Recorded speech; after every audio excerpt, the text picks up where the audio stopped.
This meeting or this press conference so that you may be apprised about what's happening in the investigation being conducted by the DOJ and the NBI with respect to the so-called BIKOY videos. And also, if you may have some follow-up questions regarding the joint guidelines on alien work permits that was signed yesterday in San Fernando, Pampanga, although Undersecretary Mark Perete here has already issued a press statement regarding the joint guidelines yesterday. Kung meron kayong gusto i-clarify, pwede nyo ring itanong ngayong hapon. So let's begin with the investigation on the BIKOY videos. So just to be very accurate about what happened, kasi iba-iba yung istorya na lumilitaw sa media. Okay? So let me just go over a narrative of what transpired para pare-pareho kayo ng sinasabi sa inyong mga reports. On April 17, 2019, that was Holy Wednesday, I instructed the Department of Justice, Office of Cybercrime, or OOC, and the National Bureau of Investigation Cybercrime Division, or CCD, to initiate a joint investigation in order to uncover the identity of the producers and uploaders of the Ang Totoo Narco List videos, which feature a certain BIKOY, a self-confessed previous drug syndicate member, according to him. Investigation revealed that a recently created YouTube channel with the username Ang Totoong Narco List posted several videos of BIKOY implicating certain members of the first family, including someone of minor age, as members and or beneficiaries of drug syndicates in the Philippines. Further investigation disclosed that a certain website with domain name metrobalita.com was constantly posting links of the aforesaid Ang Totoong Narco List videos, which allowed the public to have easier access thereto. Using an open source tool, it was found out that the subject website was registered by a certain Rodel Jaime. Other personal circumstances, including his complete mailing address and mobile number, were also discovered.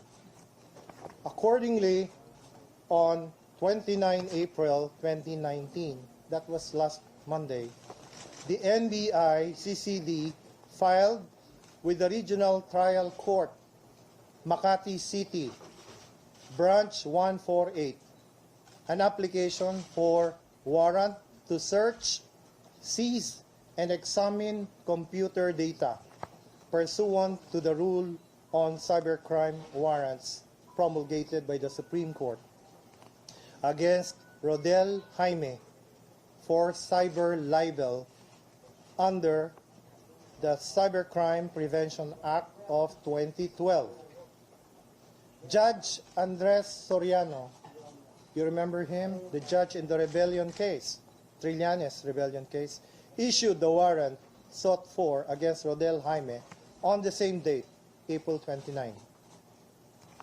At around 4 o'clock in the morning of 30 April 2019, the NBI CCD agents went to Rodel Jaime's residence and implemented the said warrant. Rodel Jaime was cooperative and surrendered his desktop computer and its peripherals, mobile phone, and Internet Service Provider or ISP billing statements, which are subject of the said warrant. After the implementation of the said warrant, Rodel Jaime voluntarily went to the NBI headquarters with the CCD agents to provide clarification on the issues involving the publication of the Ang Totoo Narco List videos. Pursuant to the same warrant, the NBI Digital Forensic Laboratory conducted a forensic examination of the seized devices. The results showed that Rodel Jaime was indeed the registrant and administrator of the website metrobalita.com. Likewise, it showed that Rodel Jaime published the link of the Ang Totoo Narcolist videos on the said website, which facilitated the circulation of the subject videos.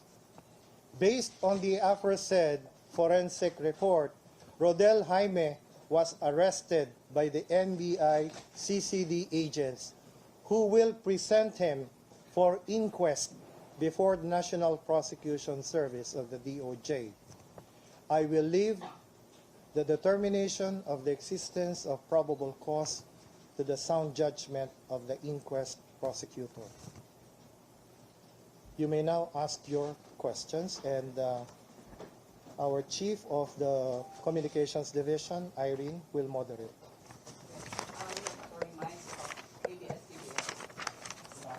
Attorney Mike.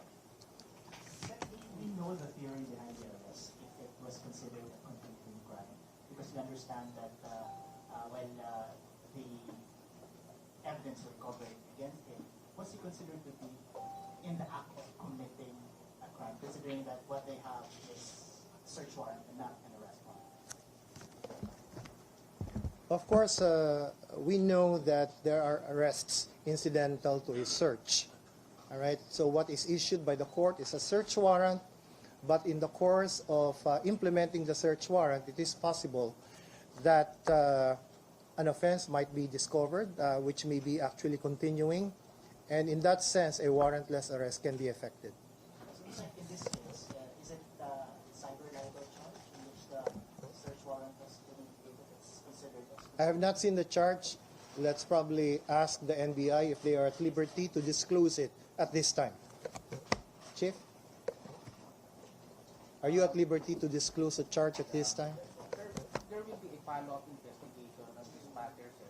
And we have already communicated with our legal and evaluation division for the proper charge that we will be filing against Rodel Jaime.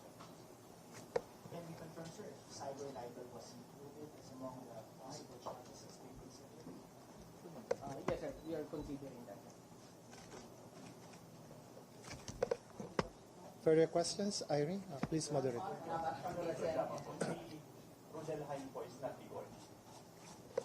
It seems that we do not have any clear information on that.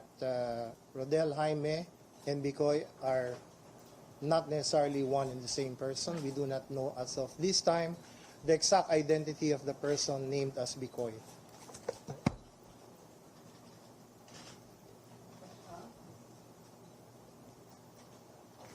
Anjo from CNN. Yes, Anjo. So just to be clear, the one you arrested was not the one who created the YouTube account. He just used the owner of the Metro.com website who just posted the links of the narcolist, totoong narcolist. Sir, we could only confirm that he was the one who created the metrobalita.net. They're not one and the same. He's not also the one behind the YouTube channel which uploaded the videos. We are still conducting an investigation as to that aspect. Sir, pwede mo bang malaman kung yung Rodel Jaime ay sino siya ng background niya? Meron ba siyang political affiliation? Maybe you can do your own checking on that. All that we know ay ang kanyang personal circumstances. Now, whether he has any affiliation with any group, I guess you as reporters would have information regarding that. You can check on your own. It's not part of the investigation. We are investigating the possible commission of an offense. We are not delving into any political issues here. Benji Pulta from the Philippine News Agency. Sir, how many other people are the investigators looking at? Tsaka yung possible sa ranking nila sa life, if any? NBI, are you at liberty to disclose that, Chief? Sir, the investigation is still ongoing, sir. I'd like to emphasize that investigation is still ongoing. There are other persons of interest to the NBI. Unfortunately, we cannot disclose the nature of this investigation at this time so that the operations can go on unhampered. We just called this meeting or this press con so that you might be clarified about what has happened so far. But we assure you that if more information will surface, then we'll probably call another press conference to divulge more information of public interest. Yes, Mike. Do you know what prompted the investigation? Is there a formal complaint that was filed? Was this in reaction to the reaction of Malacanang when the video surfaced? What exactly prompted the investigation that led to the subsequent? Well, that's a very good question, Mike. You know, Malacanang has absolutely nothing to do with this. This is an initiative taken by the Department of Justice in the light of certain serious allegations issued by an unknown person. So before we even begin to consider investigating the allegations of this unknown person, we thought that it is proper first to find out who this person is and what his background is, so that that could be a good starting point on whether or not we should pursue the allegations that he was making in his BIKOY videos. Sir, does this leave room for possibility of further investigating the allegations he's making, aside from filing cyber libel charges against him? You mean his own allegations? If you're also going to investigate. Of course. But let's determine first whether this person is something that would have some credibility to begin with. So can you comment right now if it's credible? No, I wouldn't be in a position to say whether he is credible or not because the full report of the NBI is yet to be submitted. As I said earlier, further operations are being conducted at this time. Certain other persons may have to be looked into. Any further questions? Is Jeff of Manila Bulletin? Yes, Jeff. When does the NBI going to file the Well, it appears that he was the one who started all of this by creating the website. All right, behind the subsequent uploading of the BIKOY video. So it's just logical that the NBI start with him. Basically, sir, sa website niya, unang lumalabas lahat ng BIKOY videos, but he doesn't own the YouTube channel where they were posted. So, did the NBI look at the timestamps to actually establish that doon kahuna-huna ang lumabas? Good question. Yeah, good question. Maybe may we refer that to the NBI or Agent Senora can probably answer that question well. As of now, sir, we are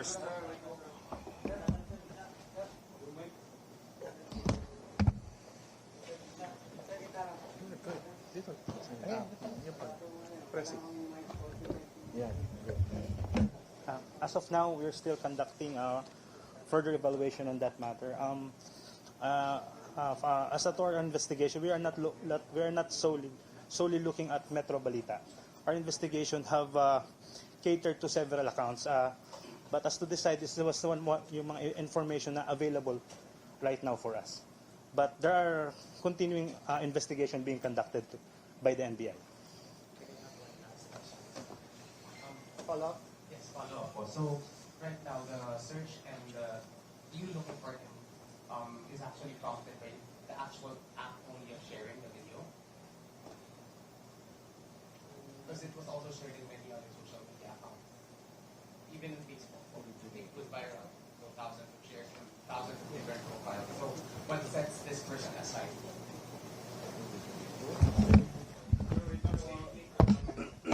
Sir, I will not be discussing the details on how we investigated, sir. But from our point of view, he must have known that those videos were produced and they were just a tool in propagating those videos. In relation to that, sir, how would you, if that is your basis, sir, how would you reconcile this with the Supreme Court decision, which upheld the cybercrime law, which declared that the mere sharing of a video, if you are not the one who created and uploaded the video, cannot be considered cybercrime? Would you be able to discuss that and explain that? Sir, as we have mentioned, we have already elevated the matter with our Legal and Evaluation Division for their evaluation on what proper charges will be filed against the subject, sir. So there are other charges other than cybercrime? Are there Sir, any other charges? remember, sir, the Republic Act, violation of Republic's Act 7610, which is violence against children. Could, yes, sir. How is that involved? Because of the people there. Yes, sir. There is a possibility that the charge would not only be a single charge. Okay, NBI is finalizing these charges. Cyber libel was mentioned, and anti-child violation of the child abuse law insofar as a minor is concerned, and possibly even just possibly even a higher type of offense, depending on further investigation. So in the case of child abuse, would it require the participation of the family or the victim himself in order to file child abuse? Would that necessarily be if himself or herself will have to file the charge, or the parents of victim, for example, on her behalf? We do not know that as yet, if the family will also participate actively or will initiate a complaint in this regard. Any further questions?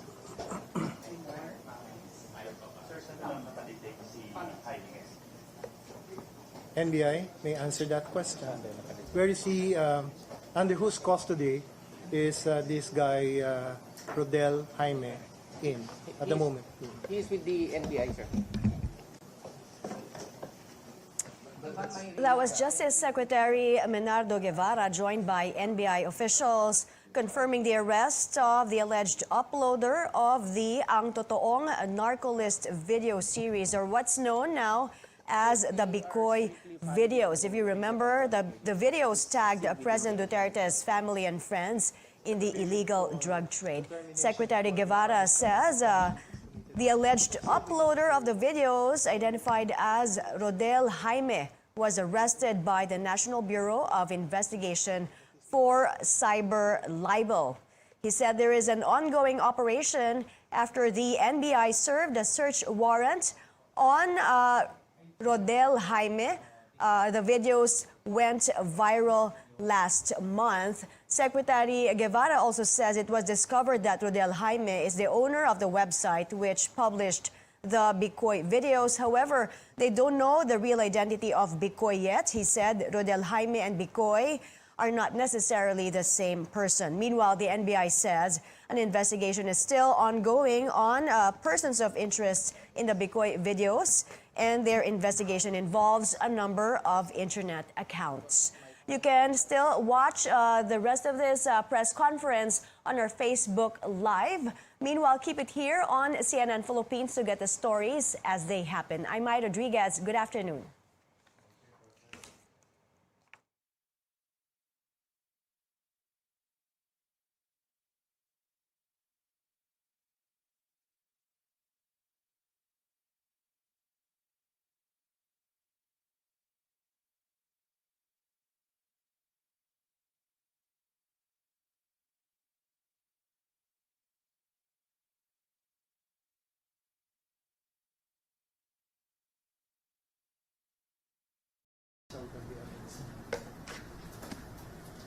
Right. Sir, any connection to sa house work, ha? I cannot answer that question this time. It may or it may not have something to do with that alleged ouster plan. But I'm not confirming that. As the NBI said, it's still under further investigation for now. So this is just the first of our press con on the matter. If there is something a lot more significant than what has been done will arise in the next few days, then we'll probably call another press conference. Sir, maybe you have a short background on who is Jaime, Rodel Jaime is. I mean, what is his job? Is he an IT professional? Who is he? Why? What makes him? I mean, who is he? Who is he? I mean, As I said, you can actually, we have already given the name. You can try to find that out yourselves. But NBI, right, NBI, I don't know. NBI, have you gotten anything, more information about this guy than he being a blogger or something?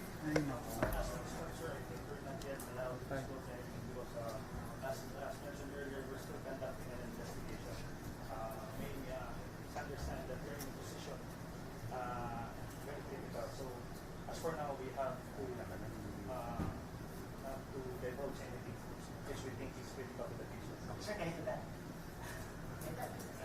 Is he ambivalent? Yes, single person.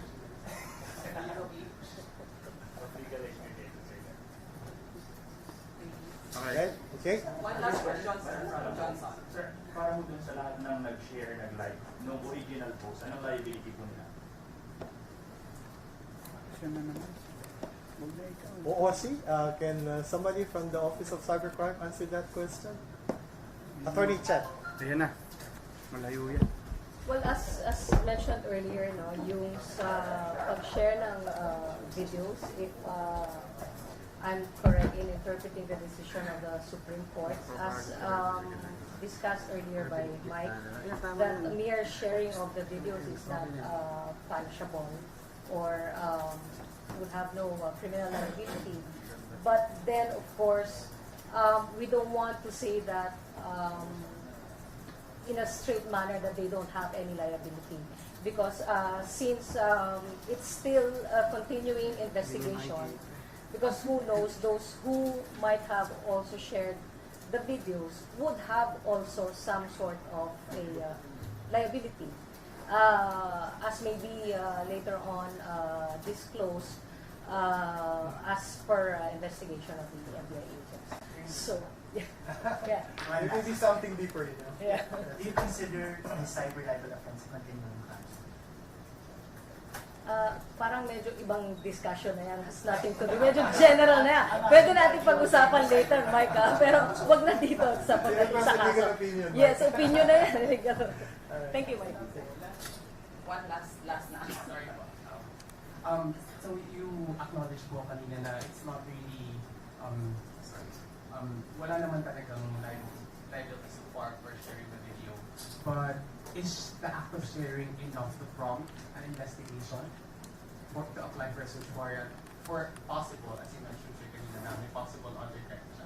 Kasi hindi pa naman established po. But right now, there's a probe into other possible crimes. Would it be enough to use sharing the video as a basis to search or to prove a person?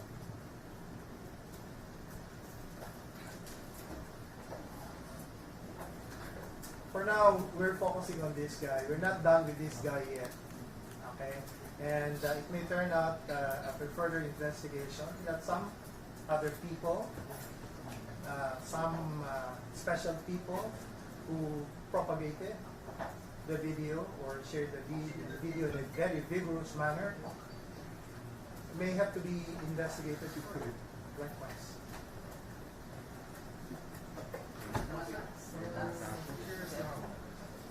Can you like po ba discover na contacts yung suspect natin, those persons behind sa YouTube channel?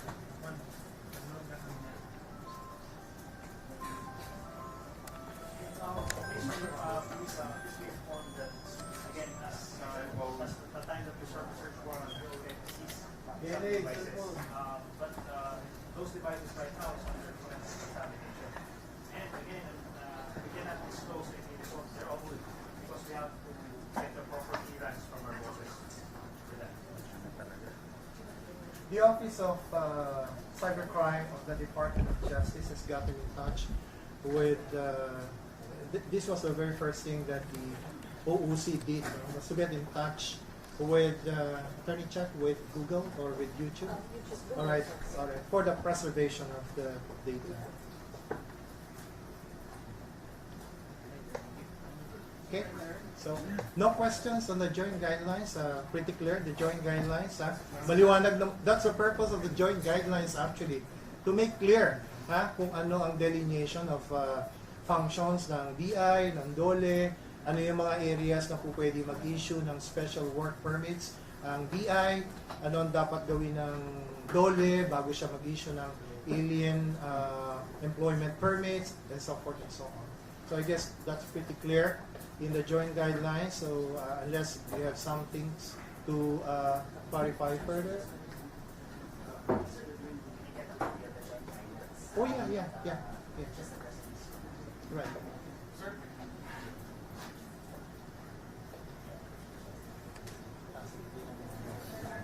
Okay, sige. Saan? Balik tayo dun sa una. Oh yes. Yeah, Attorney Chat, would you like to disclose the response of Google Legal? We requested Google, which is the owner of YouTube, to preserve the data.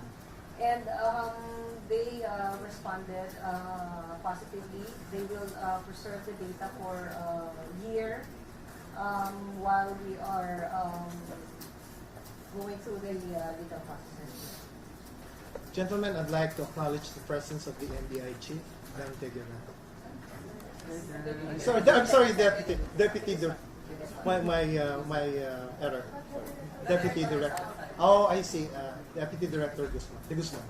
Sorry. Any further questions, please? So, Director, yung Jaime niya, Jayme, not I. Ayun na lang magana about him.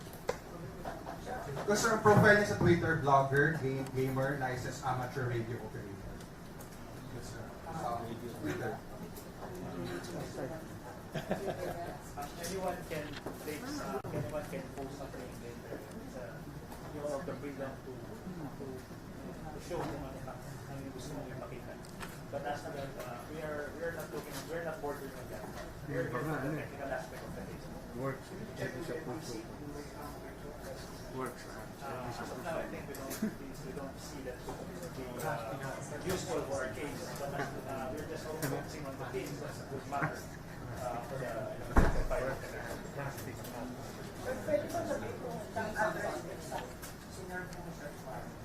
Are we at liberty to disclose that? Excuse me.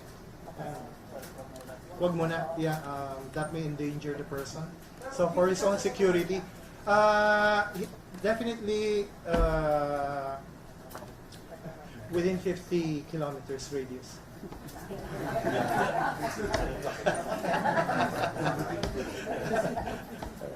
Okay, not so far. All right, if there are no further questions, thank you very much for coming over.